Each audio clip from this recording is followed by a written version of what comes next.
over the media. So as a people in the church, we need to have our own means of communicating the truth to the people. Very important. And the person was shocked and said, we need, even if possible, to put forth some money. And I want to tell you, church, don't just keep quiet there. Because the homosexuals are lobbying now. They're sending money into Uganda. They are now lobbying our members of parliament. They're writing to them. They're appealing to them that don't pass this bill. Don't pass this bill. That's what they're doing.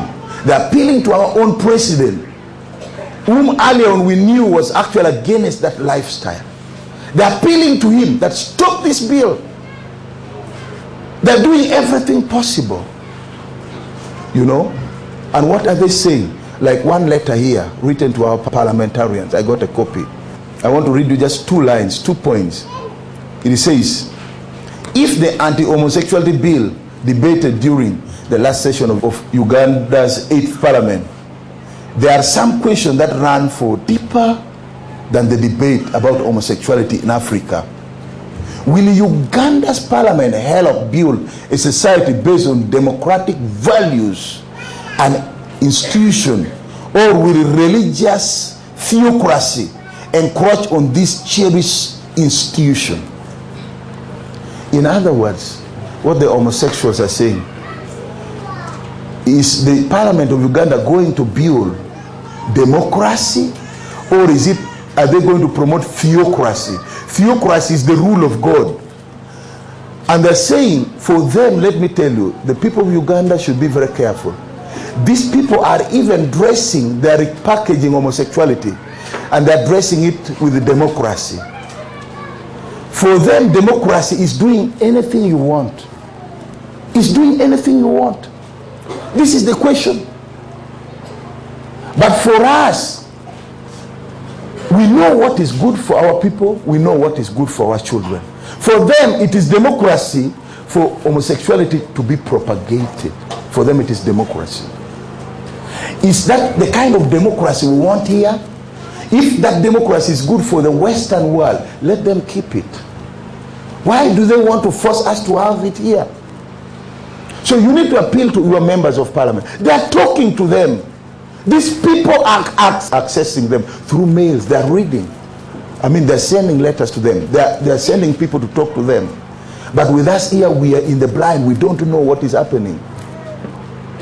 This bill must be passed because of what homosexuality entails. This bill will protect the future generation. This bill will protect the blessing that God is unveiling in Uganda. And that's why we need to talk to our parliamentarians that the anti-homosexuality bill must be passed. Because this bill even addresses the issue if it is made into law. It will deal with organizations that promote it. It will deal with NGOs that promote it. It will deal with schools. The other day, I was talking with a mama who told me and said, Pastor, I was talking about homosexuality.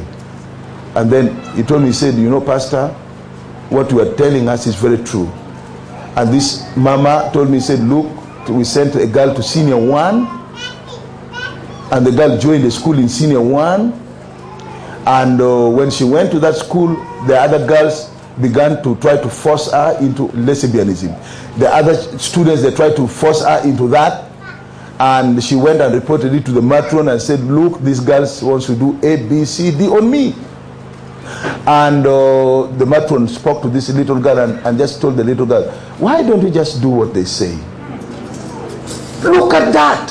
How do you handle that? They are claiming that we have already laws on sodomy. How does the law of sodomy handle that? It is inadequate. Our leaders should not play with the people of Uganda. It's about the future of Uganda. They should speak for our people. Everyone is concerned about the interest of the homosexuals. Who is speaking for the interest of our own people? Who? You see? Who is speaking for the interest of our own people? Look at how this man concluded this letter. They said, will Uganda's parliament risk losing foreign aid from the United States and European Union by pandering to theocratic agenda and scientific ideologies and questionable theology? What are they saying here? Will Uganda's parliament, will Uganda afford to lose the money that United States gives us, maybe for economic aid, or European Union gives us? Are we ready to lose that money? Are we ready to lose that money? Are you prepared to lose that money? Yes, we are prepared. We are prepared for the sake of the future of Uganda, and we are prepared for the sake of our children. Let them keep their money. If the condition, these people must deal with us on mutual respect and cooperation that benefits both sides. In some of these countries, polygamy is illegal. Illegal, you can't practice polygamy there. But here, people are in polygamy. Can we